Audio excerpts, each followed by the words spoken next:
आज हम कार्बोहाइड्रेट्स का दूसरा लेक्चर पढ़ेंगे। तो लास्ट टाइम हमने कार्बोहाइड्रेट्स का जनरल फार्मूला, कार्बोहाइड्रेट्स की डेफिनेशंस और क्लासिफिकेशन के मतलब पढ़ा था। तो आज का जो लेक्चर है उसमें हमने आज दो क्वेश्चन भी डिस्कस करने वाले हैं। एक है कि right note of function of carbohydrates. ठीक है बेटा, मतलब जब आप कार्बोहाइड्रेट्स खा रहे हो, इस्तेमाल कर रहे हो, तो उसका फायदा क्या है, एक तो ये है। ठीक है बेटा, फिर नंबर दो आपने देखना कि कार्बोहाइड्रेट्स होते हैं वो स्वीट क्यों होते हैं। तो स्वीट से मुराद ये है कि कुछ इनमें से ज़्यादा मीठे होते हैं और कुछ जो होते हैं वो कम मीठे होते हैं। तो इस चीज़ पे हमने पढ़ना है। ठीक है, हम अपना लेक्चर शुरू करते हैं कि कार्बोहाइड्रेट के फंक्शंस क्या है।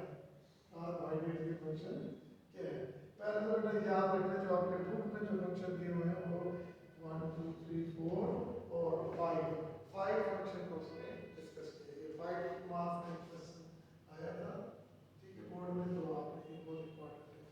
एनी हाउ देखिए जी, पहला पॉइंट वो कहता है कि जी हमारे जितने भी पार्ट कार्बन है इनको कंस्ट्रक्शन में इसका हिस्सा लेता है। ठीक है, अब इसकी बात आप गौर से सुनिएगा, देखिएगा अगर मेरे पास ये सेल मेम्ब्रेन है, ठीक है, ह्यूमन बॉडी को कोई भी लिविंग थिंग्स हो कार्बन वो सेल्स सेल में देखिए जी आपने कहा था कि ये प्रोटीन भी होती है, ठीक है ना, और लिपिड्स भी होती है, लेकिन इसमें 5% कार्बोहाइड्रेट्स भी मौजूद होते हैं। तो इसका मतलब ये है कि ये हमारे जो ऑर्गन है उनके कंस्ट्रक्शन में कार्बोहाइड्रेट हिस्सा लेते हैं। क्लियर है, ये हम बाद में पढ़ेंगे इसका क्या फंक्शन है। क्लियर है, तो इससे पहला पॉइंट है construction of the body organ. Body किससे बना हुआ है, सेल से बना हुआ है। ठीक है, और सेल इवन सेल मेम्ब्रेन में आप देखें तो सेल मेम्ब्रेन में क्या है आपके पास, सेल मेम्ब्रेन में अपना सबसे ज़्यादा प्रोटीन पाई जाती है, फिर उसके बाद लिपिड्स पाई जाती है, फिर उसके बाद कार्बोहाइड्रेट्स। ठीक है ना, वैसे तो सेल में पानी सबसे ज़्यादा होता है। ठीक है, क्लियर हो गया, एक तो ये हो गया। ठीक है, आपने देखा आप अक्सर सुनते हैं कि कैल्शियम जो है, कैल्शियम एक मिनरल है। ठीक है, तो कैल्शियम की वजह से आपकी हड्डियां जो है वो क्या होती है, मजबूत होती है। ठीक है ना, आपका जो सोर्स होता है मिल्क है, ये आपका मेजर सोर्स है किसका वाला, कैल्शियम का। आपने कैल्शियम भी वो स्टमक से गुजरता हुआ जब स्मॉल इंटेस्टाइन में जाएगा तो कैल्शियम अब्जॉर्ब होकर आपके ब्लड में जाएगा, अब्जॉर्ब होके ब्लड में जाएगा। अगर उसकी अब्जॉर्प्शन होती नहीं है तो फिर किस काम की, तो वो कहता है कि कार्बोहाइड्रेट के अब्जॉर्प्शन के लिए भी कार्बोहाइड्रेट की जरूरत होती है, असिस्ट करता है। यानी कि ग्लूकोज की अब्जॉर्प्शन होगी तो फिर बाद में कैल्शियम की अब्जॉर्प्शन होगी।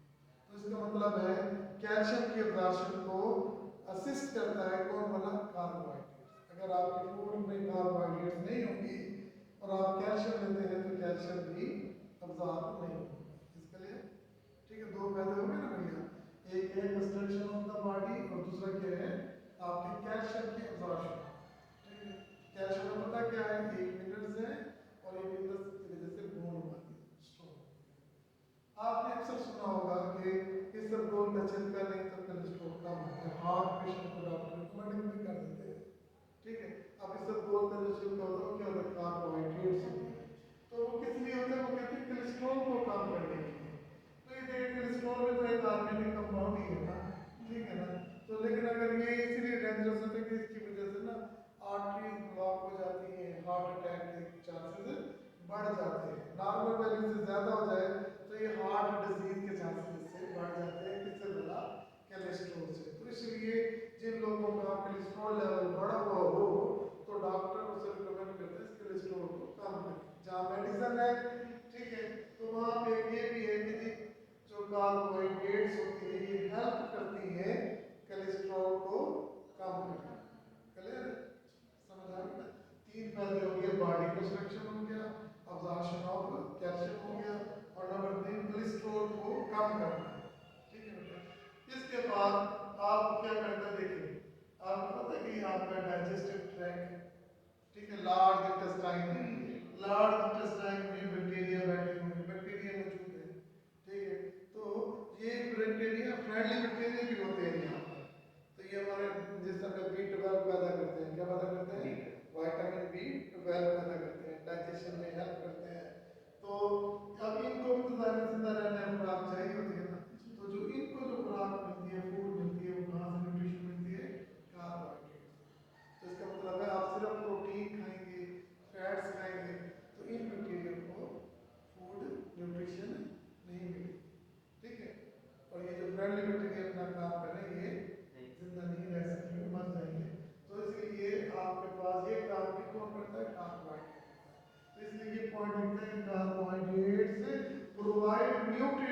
होगा फ्रेंडली बैक्टीरिया।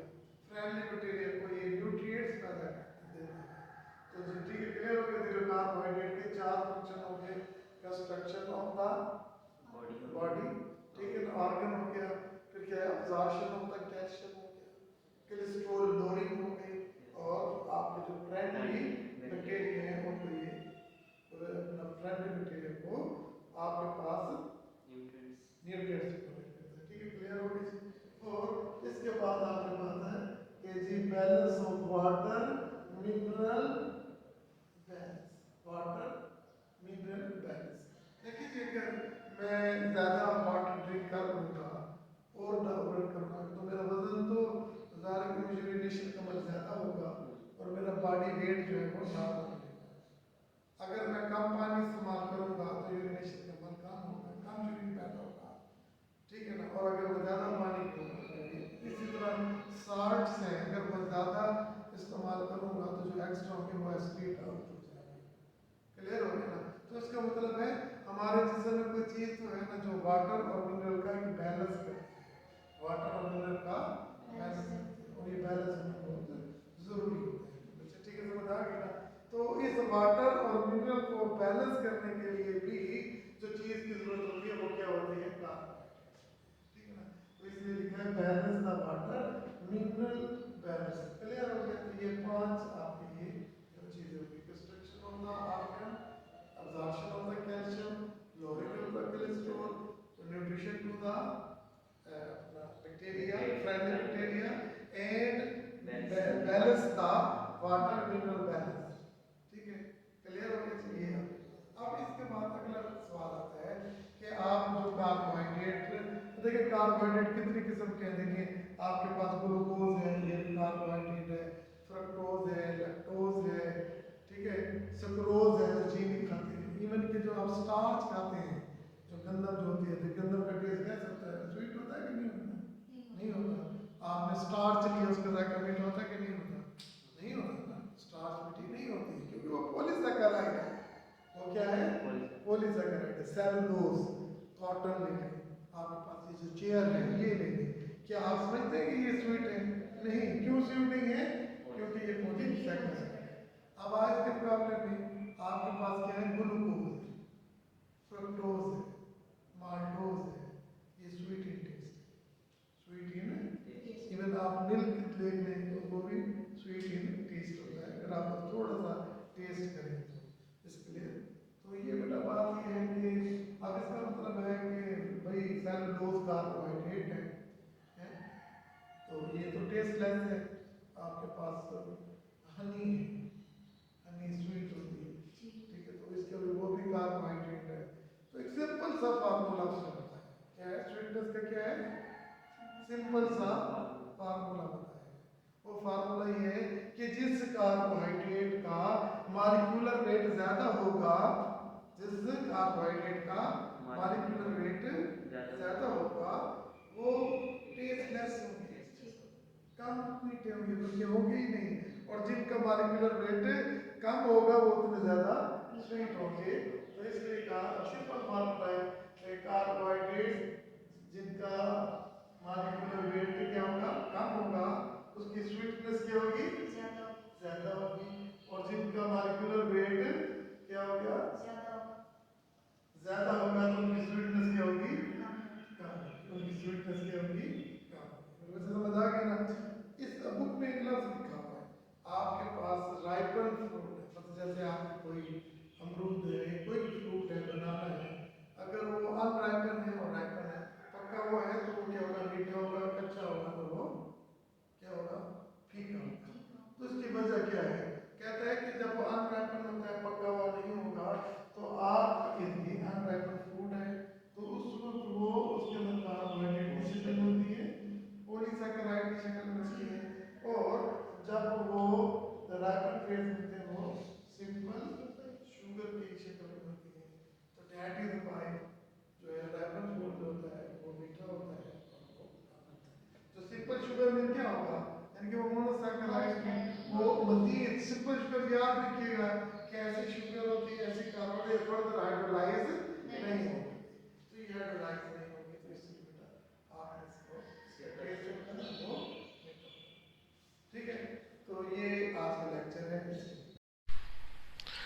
तो जैसे कि अभी हमने कंप्लीट किया है अपना कार्बोहाइड्रेट के फंक्शन, तो इसके बाद हमने पढ़ा था कि एक आउटलाइन दी थी आपको क्लासिफिकेशन ऑफ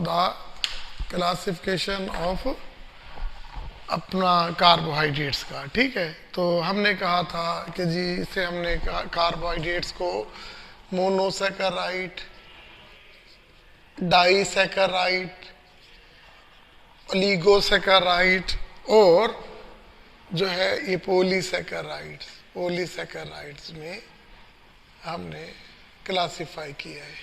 ये बात याद रख लें कि जी मोनोसैकेराइड, डाइसैकेराइड, ओलिगोसैकेराइड और पॉलीसैकेराइड्स में ये कार्बोहाइड्रेट्स को क्लासिफिकेशन में हमने जिक्र करना है मोनोसैकेराइड का, डाइसैकेराइड का, पॉलीसैकेराइड का और ओलिगो और पॉलीसैकेराइड का, ठीक है।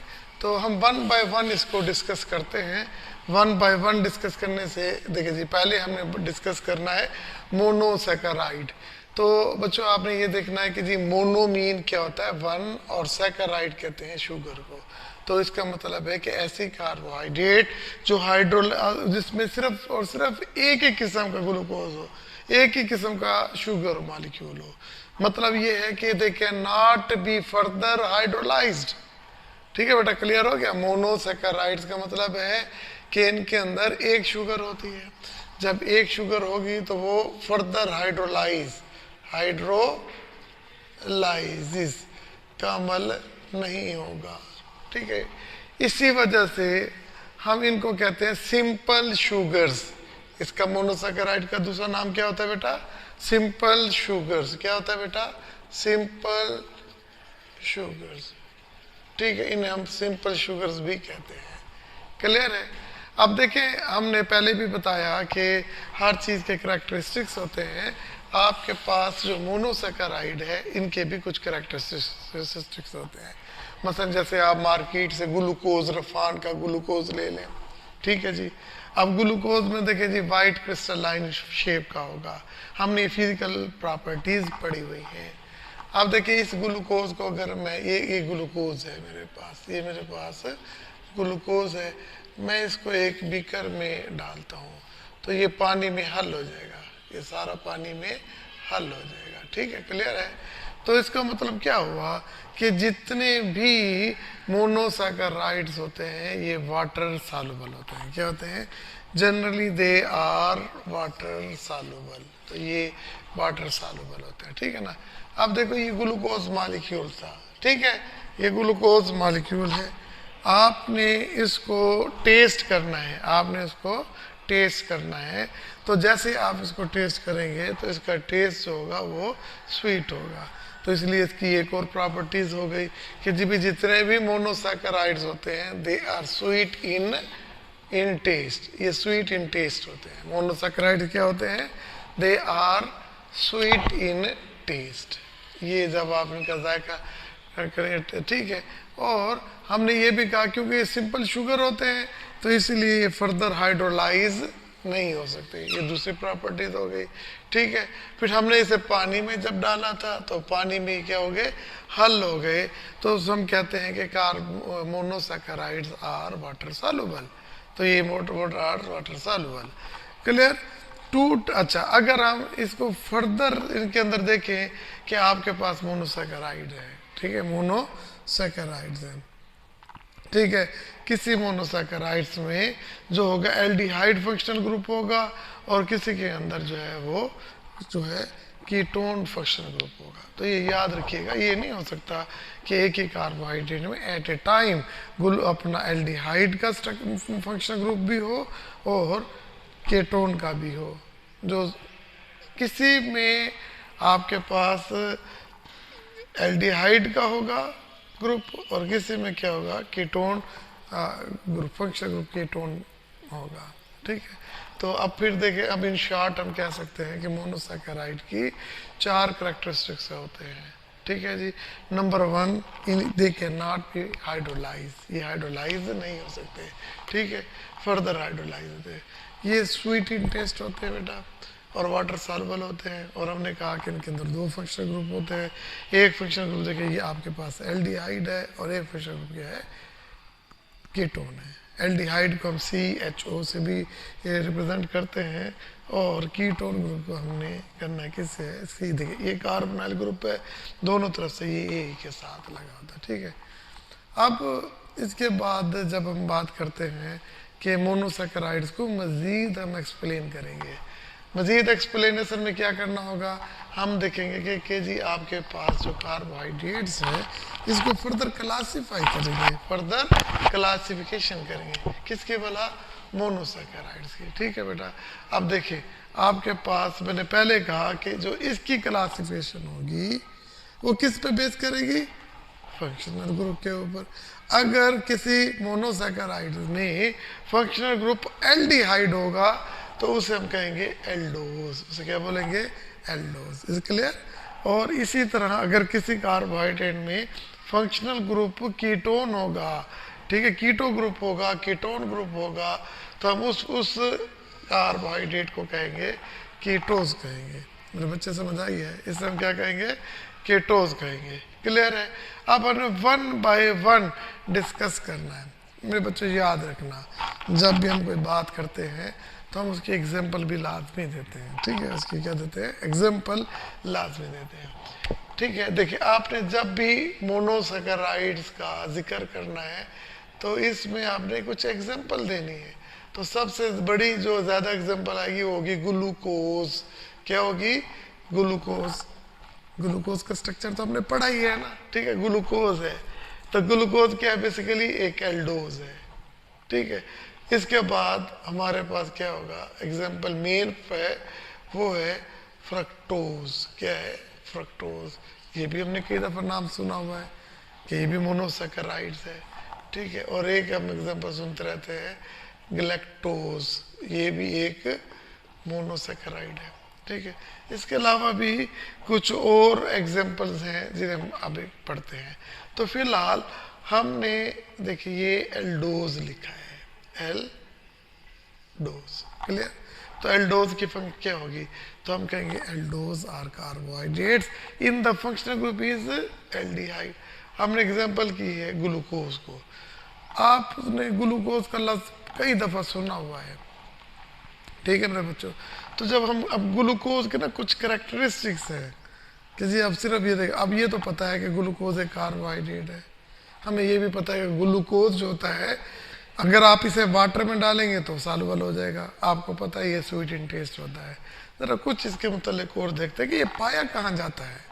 क्वेश्चन तो ये है कि ग्लूकोज ज़ाहिर कि नेचुरली बनता है, लेकिन हमें सिर्फ ग्लूकोज चाहिए, कार्बोहाइड्रेट पॉलीसैकेराइड नहीं, ग्लूकोज चाहिए, तो उसके लिए कहते हैं। देखिए ये आपका MCQs आया हुआ है।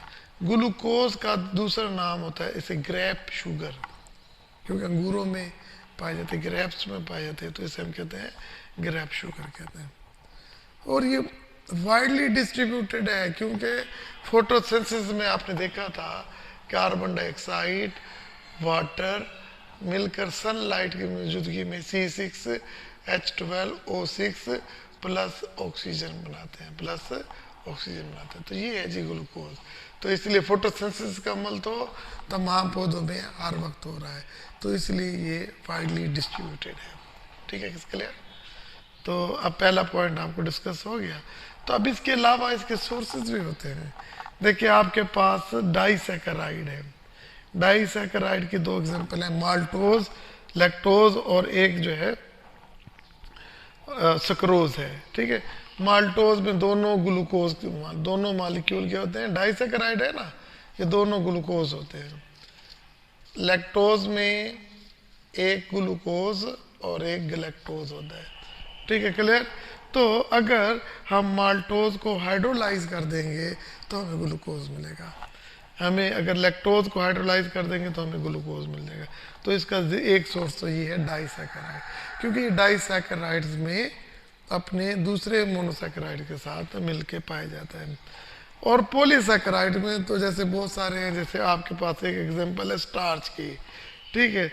स्टार्च जो है ना ये एक मेन सोर्स है ग्लूकोज का, जो आप कमर्शियल मार्केट में इतना ग्लूकोज पाया जाता है ना, तो वो कहाँ से बनता है, वो हाइड्रोलाइसिस ऑफ स्टार्च, वो स्टार्च की हाइड्रोलाइसिस से बनता है, ठीक है, वो स्टार्च के हाइड्रोलाइसिस से बनता है।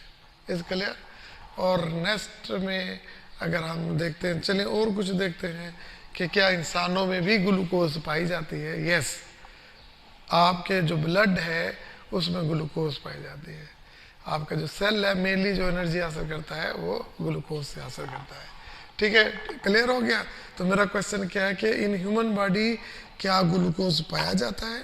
तो जवाब आता है yes, mainly sugar of the human body is glucose. वो क्या होता है? ग्लूकोज होता है, ठीक है मेरे बच्चे। अच्छा, आपने कभी देखा होगा कि अगर कोई ब्लड शुगर का पेशेंट होता है तो वो शुगर लेवल मालूम करते हैं तो ब्लड के थ्रू की जाती है। तो डॉक्टर पहले पूछता है, एक लफ्ज़ इस्तेमाल होता है फास्टिंग ब्लड शुगर और रैंडम ब्लड शुगर। आपने अक्सर सुना होगा फास्टिंग ब्लड शुगर ये होता है कि आप सुबह सवेरे उठते हैं और कुछ भी नहीं खाते, जस्ट आपने जाते हैं और लैब से ग्लूकोज मालूम कर लेते हैं। तो यानी कि सुबह 14 घंटे के बाद ये फास्टिंग ग्लूकोज लेवल, जो ह्यूमन ब्लड में जो नॉर्मल वैल्यू इसकी पाई जाती है ना, वो 80 to 100 मिलीग्राम पर 100 ml ऑफ ब्लड में पाया जाता है। तो ये एक आपका MCQ याद रखिएगा। फास्टिंग ब्लड ग्लूकोज का लेवल जो है नॉर्मल वैल्यू वो 80 to 100 है। और इसके अलावा जो रैंडम होती है, देखिए जैसे मैंने सुबह नाश्ता किया 2 घंटे के बाद अगर मेरा ब्लड प्रेशर अपना ब्लड ग्लूकोज लेवल मालूम करेंगे तो हम उसको रैंडम ग्लूकोज मालूम क्या कहते हैं, ग्लूकोज कहते हैं। अब देखिए, और इसकी नॉर्मल वैल्यू क्या होती है रैंडम की? 100 to 120 मिलीग्राम पर 100 ml ऑफ ब्लड, ठीक है। Glucose is also known as a dextrose. ये लफ्ज़ आप सुनते रहते हैं कि डेक्सट्रोज क्या है, तो ये आप अब आज से आप याद रख लें कि ग्लूकोज का एक दूसरा नाम होता है डेक्सट्रोज होता है, ठीक है। और इसके अलावा आपकी बुक्स में और कुछ शुगर के एग्जांपल दी हुई हैं सिंपल शुगर्स की। उनमें एक है राइबोज है, दूसरे का नाम क्या है एरिथ्रोज है, और एक तीसरे का नाम है ग्लूकोहेप्टोज है। राइबोज 5 कार्बन वाली शुगर को कहते हैं, अरिथ्रोज जो है वो 4 कार्बन वाली शुगर को कहते हैं, ठीक है बेटा। तो ये आज हमने मोनोसैकेराइड्स को डिटेल के साथ पढ़ लिया, ठीक है। इसके बाद हम डिस्कस करेंगे जो आज का दूसरा टॉपिक है, वो है डाइसैकेराइड्स। वो क्या है बेटा? डाइसैकेराइड्स। अगर किसी को मोनोसैकेराइड्स आ गया है तो अगर किसी को मोनोसैकेराइड्स आ गए हैं तो वो डाइसैकेराइड्स को भी इजीली पढ़ सकते हैं, मोनोसैकेराइड्स और डाइसैकेराइड, ठीक है बेटा। तो आज की जो दूसरी क्लास है जो हमने मोनोसैकेराइड को डिटेल के साथ पढ़ लिया, अब हम पढ़ने जा रहे हैं डाइसैकेराइड। डाइसैकेराइड, ठीक है, डाइसैकेराइड, डाइसैकेराइड, ओके। अब देखिए, फिर देखिए आपके पास डाई का मतलब क्या होता है? 2। डाई का मतलब क्या होता है? 2। और सैकेराइड का मतलब क्या होता है? शुगर। क्या होता है? शुगर मॉलिक्यूल, ठीक है। तो इसका मतलब क्या हुआ कि डाइसैकेराइड्स वो कार्बोहाइड्रेट्स होंगी विच ऑन हाइड्रोलाइसिस सच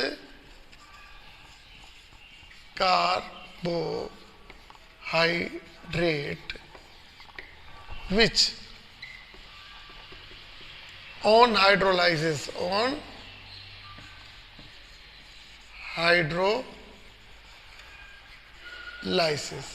ठीक है, which on hydrolysis produces कितने मॉलिक्यूल करेंगे मेरे बच्चे? हाँ, 2 produces 2 molecules of मोनोसैकेराइड। बस देखें, बहुत ही आसान है। आपने इसी में ही, इसके नाम में ही इसकी डेफिनेशन लिखी हुई है। इसके नाम में ही इसकी डेफिनेशन लिखी हुई है कि डाई मैंने 2, शुगर मैंने अपना सैकेराइड मैंने शुगर। तो इसका मतलब है ऐसे कार्बोहाइड्रेट जब वो हाइड्रोलाइज होते हैं तो कितने अपना मोनोसैकेराइड पैदा करते हैं? 2 करते हैं। तो वो 2 मोनोसैकेराइड प्रोड्यूस करेंगे, ठीक है।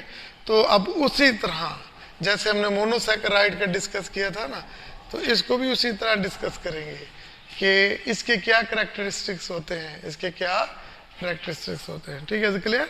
तो अब नंबर 1, डाइसैकेराइड जितने भी होते हैं ना, डाइसैकेराइड जितने भी होते हैं ना, दे आर वाटर सॉल्युबल। क्या होते हैं? वाटर सॉल्युबल होते हैं, ठीक है ना, क्लियर।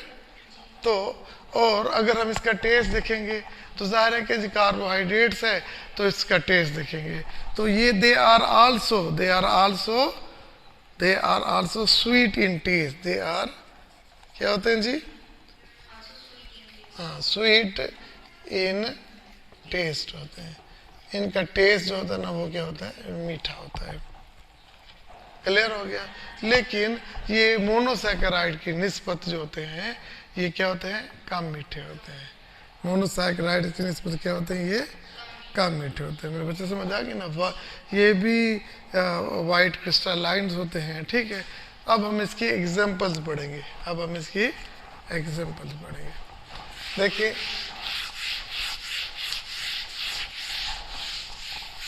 तो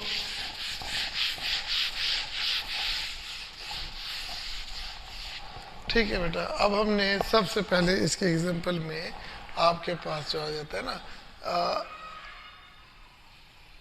ठीक है, इसके एग्जांपल में आपके पास आ जाएगी 3 एग्जांपल्स हैं। कितने एग्जांपल्स हैं? 3 एग्जांपल्स हैं। वो एग्जांपल कौन कौन से हैं? वो एग्जांपल ये देखिएगा। देखिए, पहले है आपके पास सक्रोज है, ठीक है, फिर क्या है? लैक्टोज है, और फिर क्या है जी आपके पास? माल्टोज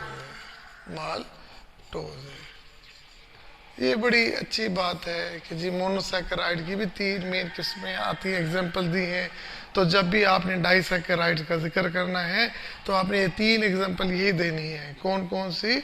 सक्रोज और लैक्टोज और माल्टोज। और तीनों में आपने जो अप्लाई करनी है वो ये डेफिनेशन करनी है कि आपने हाइड्रोलाइज करना है, ठीक है। तो आपका क्या ख्याल है कि ये सक्रोज किसकी एग्जांपल है? डाइसैकेराइड की। लैक्टोज किसकी एग्जांपल है? डाइसैकेराइड की।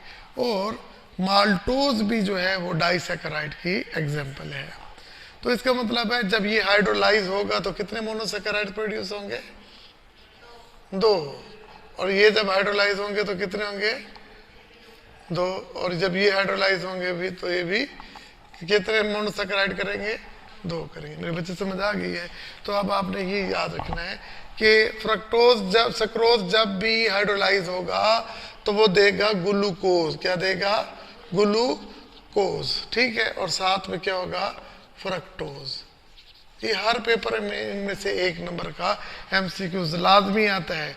तो जिसमें उसने ये पूछना है आपसे कि सक्रोज हाइड्रोलाइज होकर क्या बनाता है, तो आपने क्या जवाब देना है? ग्लूकोज और फ्रक्टोज। इसी तरह जब कहता है कि लैक्टोज हाइड्रोलाइज होकर क्या देगा, तो आप कहेंगे ग्लूकोज देगा जी, ठीक है। ये मोनोसैकेराइड है ना, और गैलेक्टोज देगा। और क्या देगा? गैलेक्टोज देगा। इसी तरह आपके पास माल्टोज है। क्या है बच्चे? माल्टोज है। तो माल्टोज में जो है ना, वो ये दोनों ग्लूकोज होगा। दोनों क्या होंगे? ग्लूकोज होंगे। Is clear? अब आपके पास समझ आ गई कि सक्रोज एक एग्जांपल है किसकी वाला? डाइसैकेराइड की। लैक्टोज और माल्टोज ये भी डाइसैकेराइड की एग्जांपल है। सुक्रोज के हाइड्रोलाइज होकर हमेशा याद रखिएगा ग्लूकोज फ्रक्टोज देता है। माल्टोज जो है हमेशा हाइड्रोलाइज होकर 2 ग्लूकोज के मालिक्यूल देगा। और इसी तरह लैक्टोज जो है वो ग्लूकोज और गैलेक्टोज देगा। क्लियर? समझ आया? अब हम थोड़ा सा और देखते हैं जो पेपर में बहुत ज़्यादा आता है। तो याद रखिएगा कि जब भी सुक्रोज की बात करते हैं ना हम, सुक्रोज की बात करेंगे ना, तो सुक्रोज का एक दूसरा नाम भी होता है। ये कहाँ पाया जाता है? ये शुगर केन में पाया जाता है। कहाँ पाया जाता है? हाँ, शुगर केन में। तो इसलिए इसको केन शुगर भी बोलते हैं। क्या बोलते हैं? केन शुगर भी बोलते हैं। और कहाँ पाया जाता है? ठीक है, ये सुक्रोज और पाया जाता है बेटा जब आप के घर में जो चीनी इस्तेमाल करते हैं ना, शुगर, तो वो भी सुक्रोज होती है, तो इसलिए इसको टेबल शुगर भी कहते हैं। क्या कहते हैं? टेबल शुगर भी कहते हैं। ठीक है बेटा, सुक्रोज को केन शुगर भी कहते हैं और टेबल शुगर भी कहते हैं। इसी तरह लैक्टोज है, तो लैक्टोज आप जानते हो ये कहाँ पाया जाता है बेटा? ये मिल्क में पाया जाता है। कहाँ पाया जाता है? मिल्क में, तो इसलिए इसको क्या बोलते हैं? Milk sugar. मिल्क शुगर, इसको हम मिल्क शुगर बोलते हैं। किसको बोला? लैक्टोज को। ये आपका ये जो मैंने ये 5-6 लफ्ज इस्तेमाल किए हैं, इनमें से एक नंबर का सवाल एमसीक्यू लाजमी आता है कि इस तरह आ जाएगा सवाल, सुक्रोज हाइड्रोलाइज होकर क्या बनाता है? 2 ग्लूकोज के मॉलिक्यूल, ग्लूकोज फ्रक्टोज बनाता है, ग्लूकोज या गैलेक्टोज बनाता है। तो ऑप्शन क्या होगा? ग्लूकोज और फ्रक्टोज वाला। ठीक है, क्लियर हो गया। इसी तरह माल्टोज है, क्या है? माल्टोज। देखिए माल्टोज हाइड्रोलाइज होकर क्या बना रहा है? ग्लूकोज और ग्लूकोज, 2 ग्लूकोज के मॉलिक्यूल बना रहा है। ठीक है, ये हाइड्रोलाइज होकर 2 ग्लूकोज के मॉलिक्यूल बना रहा है। तो बेटा याद रखिएगा कि इसको हम फ्रूट शुगर कहते हैं। क्या कहते हैं? फ्रूट शुगर कहते हैं। क्या कहते हैं? Fruit sugar. तो ये भी आपके पास एमसीक्यूज आता है कि जी आपके पास 3 उसने कार्बोहाइड्रेट लिखे हुए हैं, सुक्रोज लिखा हुआ है, माल्टोज सुक्रोज लिखा हुआ है, माल्टोज लिखा हुआ है और लैक्टोज लिखा हुआ है। वो कहता है कि इनमें से फ्रूट शुगर कौन सी है? तो आप फौरन क्या कहते हो कि माल्टोज जो है, क्या होता है? माल्टोज होता है। क्लियर हो गया बेटा? अंडरस्टैंड हो गया आपको? आपका बेटा हो गया? अच्छा चलिए, एक थोड़ा सा ना मैं आपको एक एमसीक्यूज आता है बहुत ज़्यादा, आपको आना चाहिए। देखिए जब आपके पास कोई भी दीवार बनाते हैं तो उसमें जो ईंटें आपस में जुड़ती हैं वो सीमेंट से जुड़ती हैं, तो आप कार्बोहाइड्रेट्स हैं। देखिए अब इनमें से देखिए आपके पास सुक्रोज है, सुक्रोज में ग्लूकोज है और दूसरा फ्रक्टोज है। आपके पास माल्टोज में 2 ग्लूकोज है, तो आपस में इनका कोई लिंकेज होना चाहिए कि नहीं होना चाहिए? ठीक है, आपस में एक दूसरे के साथ ये बॉन्ड, कोई बॉन्ड होगा ना जो इनको आपस में जोड़ के रखेगा, इसको मजबूत करेगा। इनमें बॉन्ड होगा, इनमें भी बॉन्ड होगा। ठीक है बेटा, तो ऐसे बॉन्ड को, तो ये बॉन्ड किसके दरमियान होगा? मोनोसैकेराइड के, 2 मोनोसैकेराइड के दरमियान, 2 मोनोसैकेराइड के दरमियान। तो कार्बोहाइड्रेट में जो लिंकेज पाई जाती है उसे कहते हैं ग्लाइकोसाइडिक लिंकेज। क्या कहते हैं?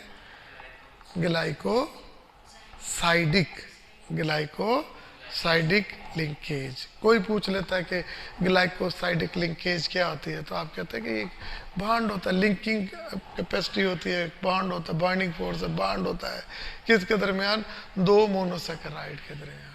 2, अगर देखें ना, अगर आपके पास 3 मोनोसैकेराइड है तो कितने ग्लाइकोसाइडिक बॉन्ड बनेंगे? 2। अगर 4 है मोनोसैकेराइड तो कितने बनेंगे? 3। अगर 5 है तो आपस में कितने बनेंगे? 5 है तो 4 बनेंगे। You are very right.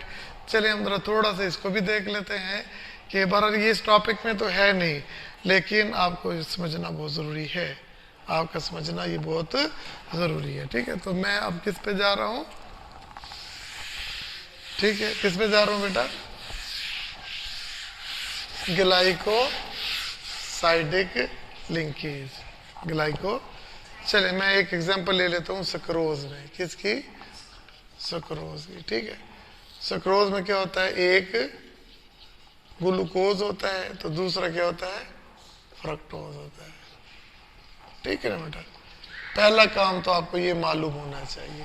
ठीक है, क्लियर हो गया? तो अब हमने चले इससे ज़रा आसान आपको पहले शुरू में, ये भी आसान है लेकिन इससे पहले मैं आपको जो समझा देता हूँ वो आपको माल्टोज का समझाता हूँ कि उस पर ज़्यादा आपको इजी होगा। ठीक है, माल्टोज। ठीक है, माल्टोज क्या है? डाई सैकाराइड है, ऐसे है ना? इसमें क्या होता है? ग्लूकोज और प्लस ग्लूकोज होता है। इस तरह तो नहीं होता, बॉन्ड होगा ना। तो आपने क्या करना बेटा? तो ग्लूकोज का फार्मूला बना दिया। ऐसे बोला था ना आपको, ऐसे जैसे बेंजीन बनाते हैं। ठीक है, और ऐसे मेरे बच्चे, ठीक है, ऐसे ऐसे ऐसे, क्लियर है। कितने कार्बन है, 1 2 3 4 5 और ये 6 है। तो तीसरे के अंदर ओ एच लगाना है, बाकी के सब के नीचे ओ एच लगाना, ऊपर H H O H H H, यहाँ पे एच, यहाँ पे CH2OH, ठीक है। ये क्या है, ग्लूकोज है। तो ये क्या है, ग्लूकोज। तो यहाँ दूसरा भी तो क्या ग्लूकोज ही है ना, है। चलो फिलहाल तो लहदा लहदा ना, तो चलो फिर दोबारा एक और ग्लूकोज बना लेते हो, ठीक है।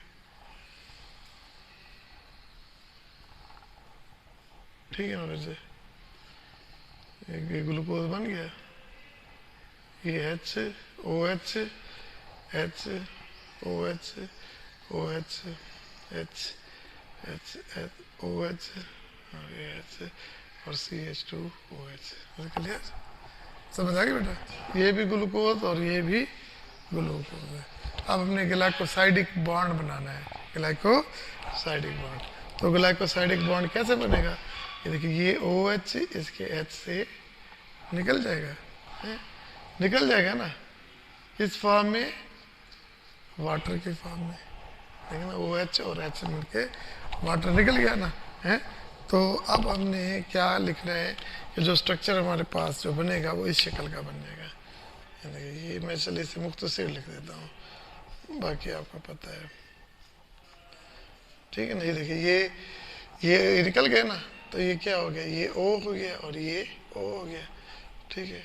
इस क्लियर, देखिए ये इस तरह हो जाएगा, इस तरह, इस तरह,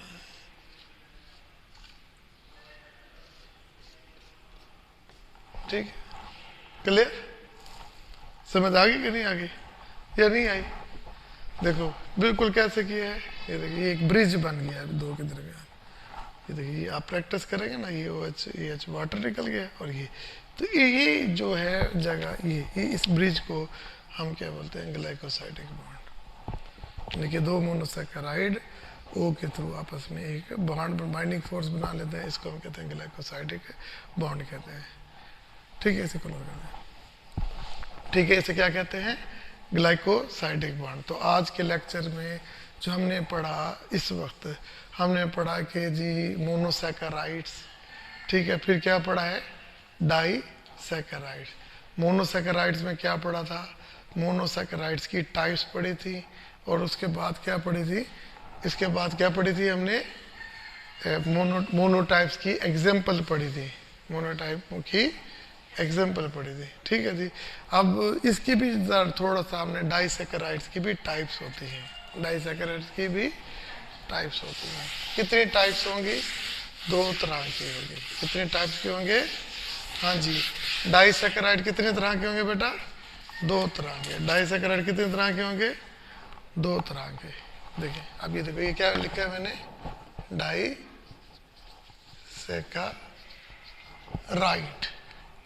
डाइसैकेराइड। ये कितने किस्म के हैं, दो किस्म के।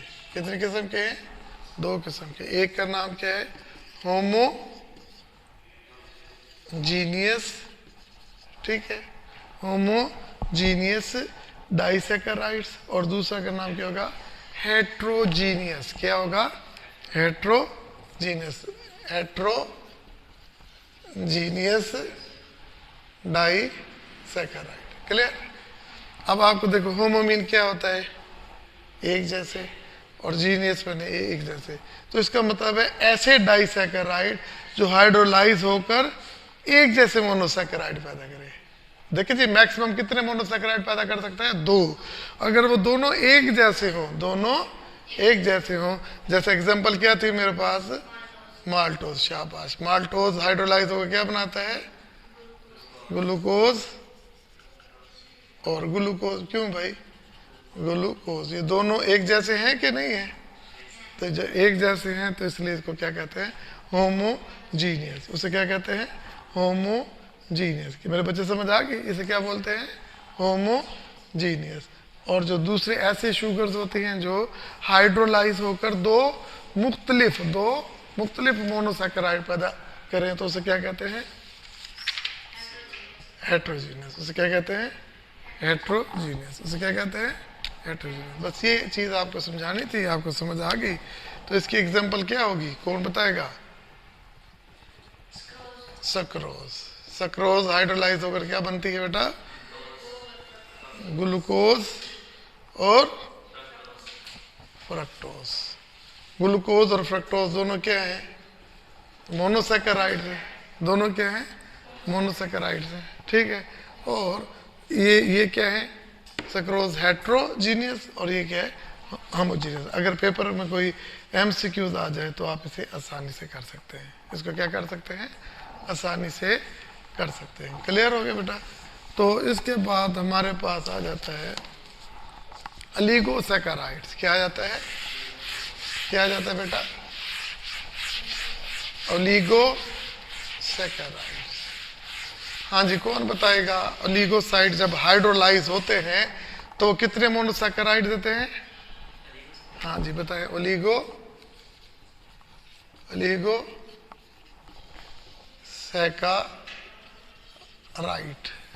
हाँ जी कौन बताएगा? हाँ जी आप बताओ बेटा। 3 to 10। हाँ तो इसमें कितने शुगर मॉलिक्यूल होते हैं? 3 to 10। तो जब ये हाइड्रोलाइज होंगे तो ये कितने देंगे? 3 होगा, 4 होगा, 5 होगा, ठीक है ना। और 9 तक, 9, 10, तो ये क्या होते हैं? ओलिगोसैकेराइड। लेकिन क्योंकि फिजियोलॉजिकली ये इतने इंपॉर्टेंट नहीं है तो इसलिए बुक ने कहा कि हम इसे डिस्कस नहीं करते, इसको हम डिस्कस नहीं करते, ठीक है बेटा। तो इसमें आपके पास जो लास्ट में जो पढ़ेंगे लास्ट टाइम में वो हम पॉलीसैकेराइड्स के मतलब पढ़ेंगे, ठीक है ना। क्या पढ़ेंगे बेटा?